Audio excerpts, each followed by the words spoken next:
여러분 안녕하십니까? 저는 오늘 하나님 말씀 사무엘상 1장 1절로 11절의 말씀을 중심으로 사람을 상대하지 말고 하나님을 상대하라. 사람을 상대하지 말고 하나님을 상대하라 라는 제목으로 하나님의 말씀을 전하도록 하겠습니다. 조선시대 경주 김씨 가문에 한 사람이 있었습니다. 이 사람은 벼슬을 얻고 싶어서 과거 시험을 보는데 시험을 볼 때마다 떨어지는 것입니다.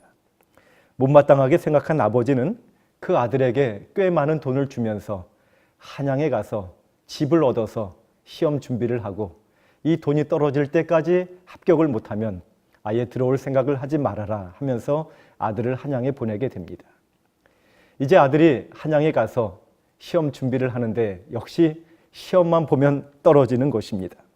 이제 돈도 다 떨어졌습니다. 과거 시험은 고사하고 살아갈 길이 막막하였습니다. 그런데 어느 날 돈 많은 재상집에서 은밀하게 사람을 보내서 당신을 사위로 삼고 싶다는 제안을 하는 것입니다. 이것이 무슨 횡재인가 싶었습니다. 그런데 조건은 당장 그날로 결혼을 해야 한다는 것입니다. 좀 이상한 생각이 들었지만 그래도 이렇게 좋은 기회가 또다시 없겠다 싶어서 수락을 하게 되었습니다. 그날로 결혼식을 올리고 저녁에 신방에 들게 되었는데 신부의 배를 보니 남산만한 것입니다. 그제서야 속았다는 것을 깨달았습니다. 아무리 돈이 좋아도 어찌 이런 여인을 데리고 한평생을 살 수 있단 말인가. 이제 문을 박차고 나오려고 하는데 신부가 그의 발목을 꽉 붙잡는 것입니다. 그런데 그 눈을 보니 얼마나 애처로운 생각이 들던지 한참을 고민하다가 그래, 내가 희생해서 이 여자 살리고 이 가정에 위신을 세워주는 것도 괜찮겠구나 하는 생각이 들어서 그냥 받아주기로 결심을 하게 됩니다. 장인어른이 와서 고마워하면서 이 사람에게 역시 꽤 큰 돈을 주면서 서울 변두리에 큰 집을 얻도록 주선을 해주었습니다. 그리고 곧 아이가 태어났습니다. 그날은 눈이 많이 오는 날이었어요. 마침 근처에 사는 고모님이 아이가 없어서 양자를 얻으려 한다는 소식을 들었던 터라 그 고모님을 불러서 아들을 주면서 이 아이를 아무 소리 하지 말고 양자로 삼아서 잘 키워달라고 부탁을 하게 됩니다. 그리고 아무 일 없었다는 듯이 또 그곳에서 시험을 보는데 역시 시험만 보면 떨어지는 것입니다. 나중에는 돈도 다 떨어지고 그 집도 팔고 남산 아래 판잣집을 얻어서 글 공부를 하면서 그렇게 지내고 있었습니다. 그러던 어느 날 임금님이 혼자서 평상복을 입고 궁궐 밖으로 민정시찰을 나왔다가 밤중에 불빛이 새어나오는 그 집을 들어가게 되었습니다. 여보시오, 지나가는 과객인데 몸 좀 녹이고 갈 수 있겠소? 누추하지만 들어오시오. 두 사람은 밤중에 앉아서 이런저런 대화를 나누게 되었습니다. 임금님은 대화 중에 이 사람의 인품이 깊고 학식이 넓다는 사실을 깨닫게 되었습니다. 임금이 갑자기 제안을 합니다. 여보시오, 우리 서로 비밀 하나씩 이야기하기로 합시다. 그럽시다. 김 씨는 한참을 망설이다가 사실은 이제까지 살면서 아무에게도 이야기하지 않은 한 가지 비밀이 있는데 당신은 소문낼 사람이 아니라고 믿어지니 내가 용기를 내서 한번 말해보리다 하면서 그때까지 마음에 묻어두었던 그 아내와 결혼하며 지냈던 이야기를 임금님에게 털어놓는 것입니다. 임금은 그 이야기를 잘 듣고 드디어 자기가 말할 차례가 되었는데 이렇게 말하는 거예요. 여보시오, 나도 비밀을 꼭 말할 터이나 며칠만 시간을 주시오. 그때 꼭 말하리이다. 참 실없는 사람이 다 있다 생각을 했습니다. 그런데 임금이 또 이렇게 말하는 것입니다. 여보시오, 한 달 후에 과거 시험이 있는 거 아시오? 아니, 모릅니다. 그것은 특별 과거 시험인데 아마 2, 3일 내에 방이 붙을 거요. 그리고 날이 새어서 임금은 그렇게 돌아가고 말았습니다. 그리고 다음 날 정말 특별 과거 시험의 방이 온 동네에 붙은 것입니다. 김 씨도 시험을 보러 갔고 꽤 많은 사람들이 모여들었습니다. 그런데 시험 문제를 받아보니 참 특이하였습니다. 결혼식 날 신부는 배가 남산만 하고 한 여인은 눈이 오는데 아이를 안고 가는구나. 이것이 시험 문제였습니다. 사람들이 감독관에게 무슨 이런 시험 문제가 있냐고 항의했지만 임금님이 친히 낸 문제이니 아무 소리 하지 말고 풀라고 그렇게 말을 하였습니다. 당연히 이 문제를 풀 수 있는 사람은 김 씨밖에 없었고 김 씨는 특별 과거 시험에 혼자 합격을 하게 됩니다. 그리고 임금님을 배우는 자리에 초대를 받았는데 고개를 들라 하는 말에 고개를 들었더니 자기 앞에 있던 임금님이 바로 며칠 전에 자기 집에 찾아왔던 그 사람이었던 것입니다. 이제는 내가 비밀을 말할 차례가 되었구나. 그날 그대를 찾아갔던 사람은 바로 나였소 하고 껄껄 웃더라는 것입니다.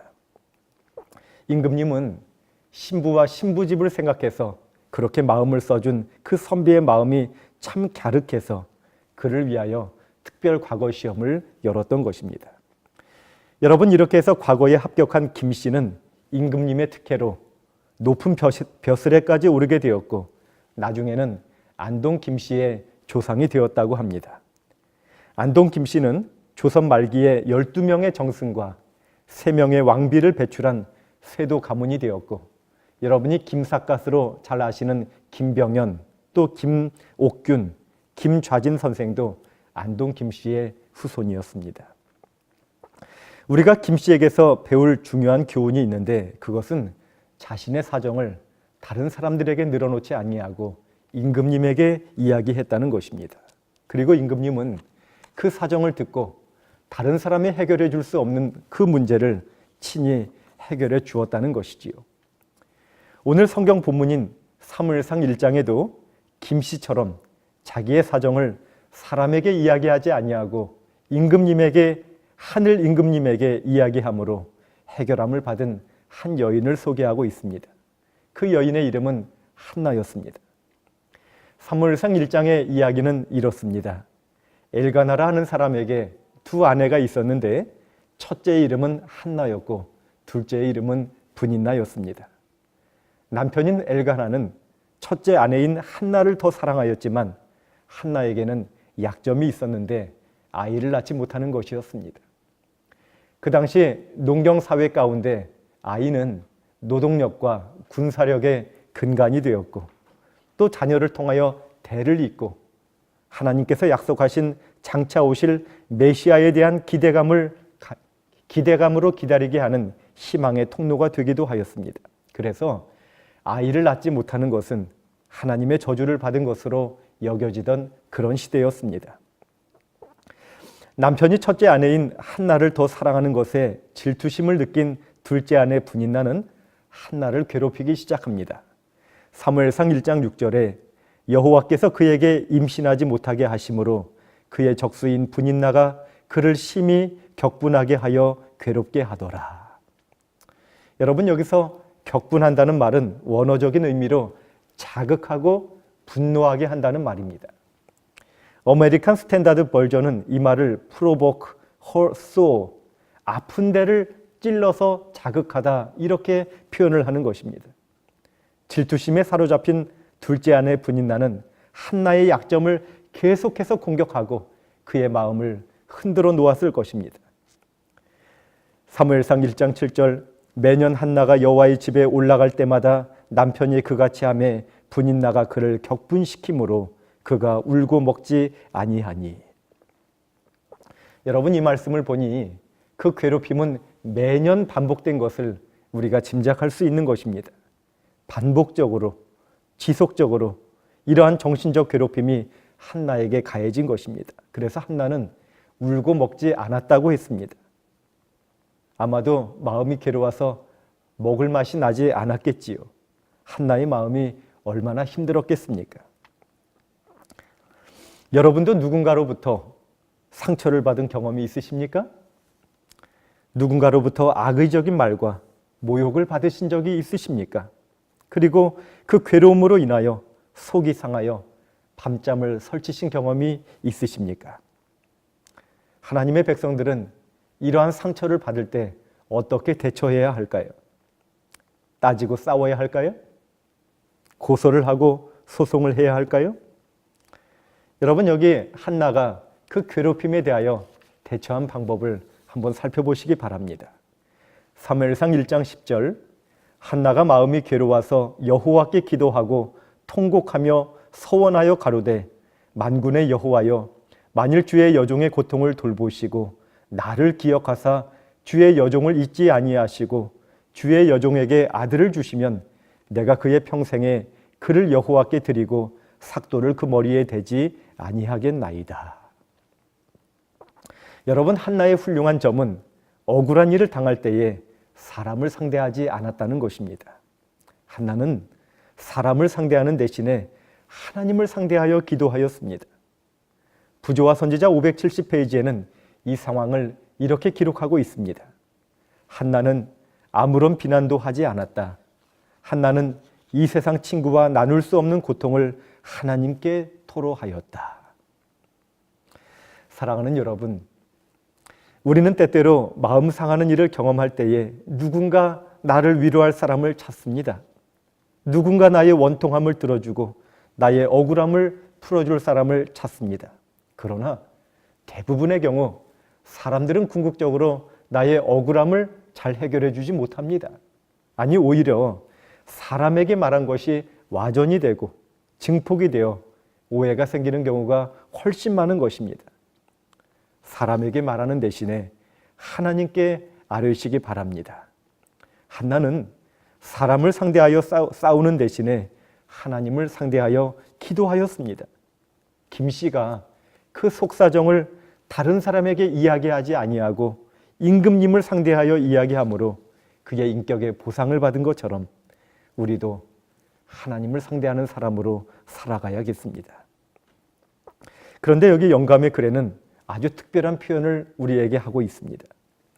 사단은 한나를 괴롭히기 위하여 분인나를 그의 대리자로 삼았고 할 수만 있으면 한나를 경록해 하고 하나님의 충실한 자녀들을 멸망시키려 한다. 분인나를 대리자로 삼아서 한나를 괴롭힌 그 배후 세력은 사단이라는 것입니다. 사단은 사람을 대리자로 삼아서 하나님의 백성의 마음을 자극하고 분노케 하고 그 마음을 흔들어서 하나님을 의지하지 못하게 하는 것입니다. 하나님의 백성이 일단 감정의 노예가 되면 더 이상 하나님을 의지하지 않게 될 것이고 사단은 마침내 그런 사람의 마음을 마음대로 지배할 수 있게 되는 것입니다. 우리는 이러한 가르침을 대쟁투라고 표현을 합니다. 모든 사람은 하나님의 품성과 하나님의 율법과 하나님의 주권에 대하여 그리스도와 사단 사이에 벌어지는 대쟁투에 관여되어 있다는 것입니다. 우리는 이러한 대쟁투의 가르침을 욥기서를 통하여 분명하게 이해할 수 있습니다. 욥에게 일어났던 모든 일들이 하늘에서 하나님과 사단 사이에 있었던 대쟁투의 배경 가운데 일어난 일인 것입니다. 여러분, 욥이 고난을 당한 이유가 무엇입니까? 욥기 1장 1절에 보면 그 사람은 온전하고 정직하여 하나님을 경외하며 악에서 떠난 자라고 하였는데 그렇게 정직하고 신실한 사람이었기 때문에 사단이 미워하게 된 것입니다. 그래서 그를 공격하게 된 것이지요. 사단의 대리자가 되어서 욥을 공격한 사람들이 어떤 사람들이었습니까? 가장 가까운 아내였고 가장 친하게 지냈던 친구들이었습니다. 욥의 아내는 욥에게 하나님을 욕하고 죽으라고까지 하였고 욥의 친구들은 욥기 4장부터 37장까지 무려 33장에 걸쳐서 지속적으로 욥에게 정신적인 어려움을 주고 마음을 흔들고 있는 것입니다. 여러분, 대쟁투의 가르침은 분명합니다. 지금 나의 품성에 시험을 주고 나의 신앙을 흔드는 존재는 내 앞에 있는 사람이 아니라 그 배후에 있는 사단이라는 것입니다. 에베소서 6장 12절 우리의 씨름은 혈과 육을 상대하는 것이 아니요 통치자들과 권세들과 이 어둠의 세상 주관자들과 하늘에 있는 악의 영들을 상대함이라. 그리고 분명한 사실은 우리는 스스로의 힘으로는 사단을 상대하여 이길 수 없다는 것입니다. 오직 그리스도의 능력을 의지할 때만 우리는 승리할 수 있는 것입니다. 그러므로 우리는 우리를 괴롭게 하는 사람을 만났을 때에 그 사람을 상대하여 감정을 쏟아내면 우리는 사단의 울무에 빠지게 되는 것입니다. 그 대신 하나님을 상대하여 이겨야 하지 않겠습니까? 요한일서 5장 4절 무릇 하나님께로부터 난 자마다 세상을 이기느니라.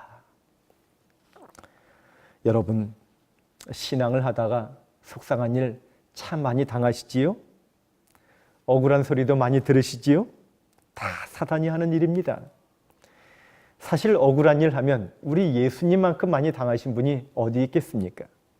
예수님은 세리와 죄인의 친구, 먹기를 탐하는 자, 바알세불, 귀신의 왕, 율법 파괴자, 로마를 대항하는 반역자 등 적어도 15가지 이상 부정적인 별명으로 불리워지셨던 그런 분이었습니다.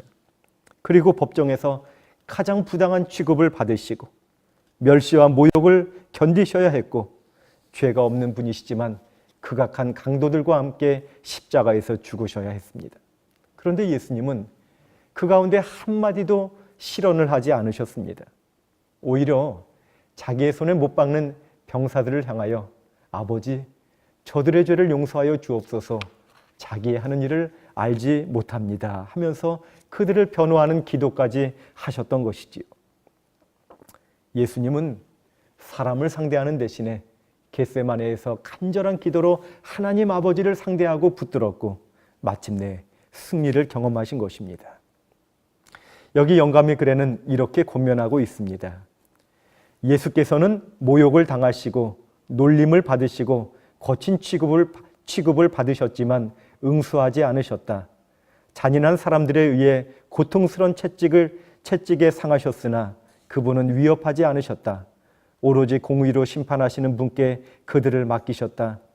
그리스도께서는 그의 삶을 우리의 모본으로 주셨다.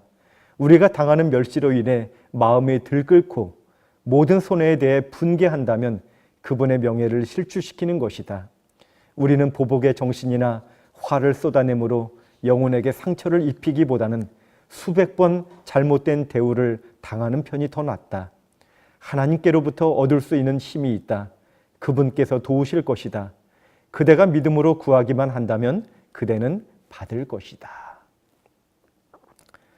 한나는 분인나를 상대하여 싸우거나 다투지 않았습니다.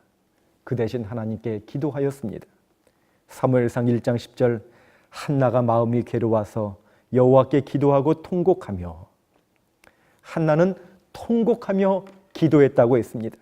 하나님 앞에 그의 마음의 응어리를 모두 쏟아낸 것입니다. 그리고 마침내 하나님은 응답하셨습니다. 사무엘상 1장 19절 그들이 아침에 일찍이 일어나 여호와 앞에 경배하고 돌아가 라마의 자기 집에 이르니라. 엘가나가 그의 아내 한나와 동침하매 여호와께서 그를 생각하신지라. 한나가 임신하고 때가 이름에 아들을 낳아 사무엘이라 이름하였으니 이는 내가 여호와께 그를 구하였다 함이더라. 그렇게 얻은 아들이 사무엘이었습니다. 사무엘이란 이름의 뜻은 하나님이 들으셨다입니다. 사람이 해결할 수 없는 문제를 하늘의 임금이신 하나님이 해결해 주셨고 그녀에게 아들을 주신 것입니다. 여러분 얼마나 기뻤을까요? 그뿐이 아닙니다. 하나님은 사무엘뿐 아니라 더 많은 자녀를 주셨습니다. 사무엘상 2장 21절 여호와께서 한나를 돌보시사 그로 하여금 임신하여 세 아들과 두 딸을 낳게 하셨고 아이 사무엘은 여호와 앞에서 자라니라. 하나님은 사람을 상대하는 대신에 하나님을 상대하여 기도한 한나의 기도를 들어주셨고 그녀의 자존심을 세워주셨고 멋지게 상황을 역전시켜 주신 것입니다. 그렇게 태어난 사무엘은 이스라엘 역사에 매우 중요한 인물이었습니다. 그 당시를 사사시대라고 부르는데 사사기 17장 6절에 보면 사람마다 자기 소견에 옳은 대로 행하였다고 했습니다. 그야말로 무질서의 시대였던 것입니다. 이러한 시기에 사무엘은 무질서한 백성들의 마음을 하나로 모아서 처음 왕이었던 사울 왕에게 왕권을 넘겨주면서 이스라엘 국가의 기초를 놓은 중요한 역할을 했던 그런 사람이었던 것입니다. 이렇게 훌륭한 지도자가 한나가 고통 가운데 하나님을 상대하며 기도할 때 얻었던 그런 지도자였다는 것입니다. 한 여인의 기도에 대한 하나님의 얼마나 충실한 보상입니까? 사랑하는 성도 여러분, 우리는 재림 성도입니다. 요한계시록 12장 17절에 용이 여자에게 분노하여 돌아가서 그 여자의 남은 자손을 공격한다고 했는데 우리는 사단의 분노의 대상이 되는 그러한 재림 성도인 것입니다. 사단이 한나를 공격했고 욥을 공격했던 것처럼 우리가 신실한 재림 성도로 살려고 하면 분명히 우리를 공격할 것입니다. 가장 가까운 가족이나 친구나 성도를 통하여 끊임없이 우리의 약점을 공격하고 우리의 품성을 시험하는 일이 있을 것입니다. 여러분, 그러한 때에 사람을 상대하지 말고 하나님을 상대하여 이기게 되시기를 간절히 바라는 것입니다. 저는 말씀을 마무리하면서 이혜인 수녀가 쓴 고독의 맛이라는 시를 읽어드리고자 합니다. 근거 없는 소문에 시달릴 때 아무도 내 편이 되어주지 않는 구설수에 휘말려 설 자리가 없을 때 혼자서 감당하는 고독의 맛은 씁쓸하고 씁쓸하여 오히려 달콤하다. 괜찮아, 괜찮아. 아직도 살아있기에 그런 말도 들을 수 있는 거야. 내가 나를 위로하며 슬며시 한번 안아주니 새 힘이 솟는다. 사랑하는 여러분, 사람을 상대하지 말고 하나님을 상대하여 승리하는 저와 여러분이 되시기를 간절히 바라면서 말씀을 마치도록 하겠습니다.